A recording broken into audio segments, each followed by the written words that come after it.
I'm an active duty military officer. I'm in the United States Army. I'm an infantry officer. I joined the Army in 1993, and I'm getting out on November 1st of this year. I transitioned over to retirement roles.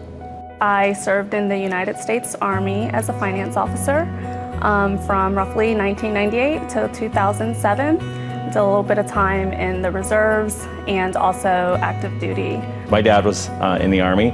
My family is closely connected with it. We had a VA hospital where I grew up that was a town of 8,000 people, but there was a 1,300 bed VA hospital there. And my dad worked like this 3:30 to midnight shifts. As a spouse, it's sometimes difficult to have your significant other deploy or go somewhere else in the United States. The earliest relative I have that was killed in action, Virgil Neller, he was killed in action at the age of 19 in the Battle of the Bulge.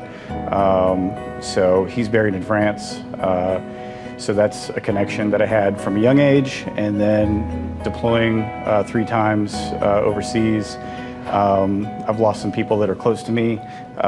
Casey Zillman got killed at Cop Hyder in 2007. And then Mike Anaya was my soldier. My company got ambushed on April 12th, 2009, and Mike was killed. Then the next deployment in Afghanistan, we lost Staff Sergeant Cable. Memorial Day allows me to pause and reflect on a lot of memories. So I went to Georgia Military College from 96 to 98. And during that time, I met this great guy, David Gray. He was a leader, motivator, really inspired me to be a better person, not just in the military, but just in life. Say about 15 years after I graduated from Georgia Military College, was on my Facebook feed, and I saw a post that he had passed away on August 8th, 2012.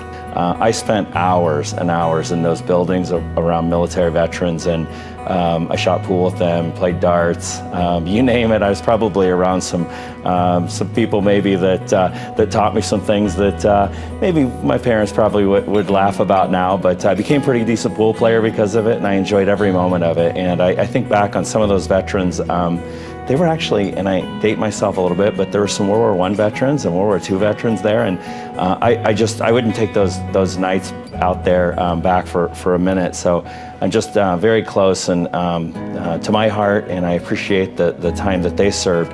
We celebrate Memorial Day by calling all of our friends that are currently active, all of our family members that have come back from being deployed, and my husband and I will spend time together being grateful that he is here.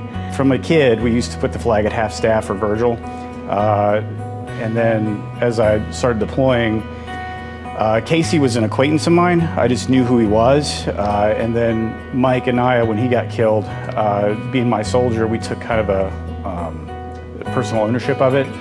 So we used to call his mom every Memorial Day. We called her every April 12th too. Recently she passed, so I don't know what we're gonna do this year.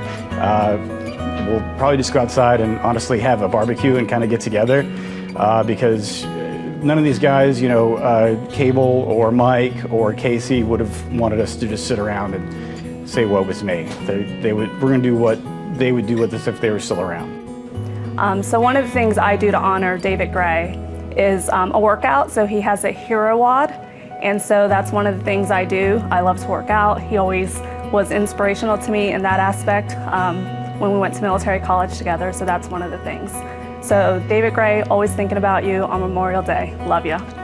I think when you tie it in with what's going on today, there's 6,200 veterans a year that unfortunately will take their own lives. And that's something that we all have to pause and reflect on. What are we doing and what can we do to help those people and make sure that they're getting the support they need? So that's near and dear to me. And how I'll think about it is, again, my dad, I'll call him on Memorial Day, but also my stepdad is a retired lieutenant colonel, and hopefully spend Monday with him if he's not out on a golf course or something. But again, just appreciating them. I'll hang the flag like I always do. It's been up all week except during the rain, and think about them.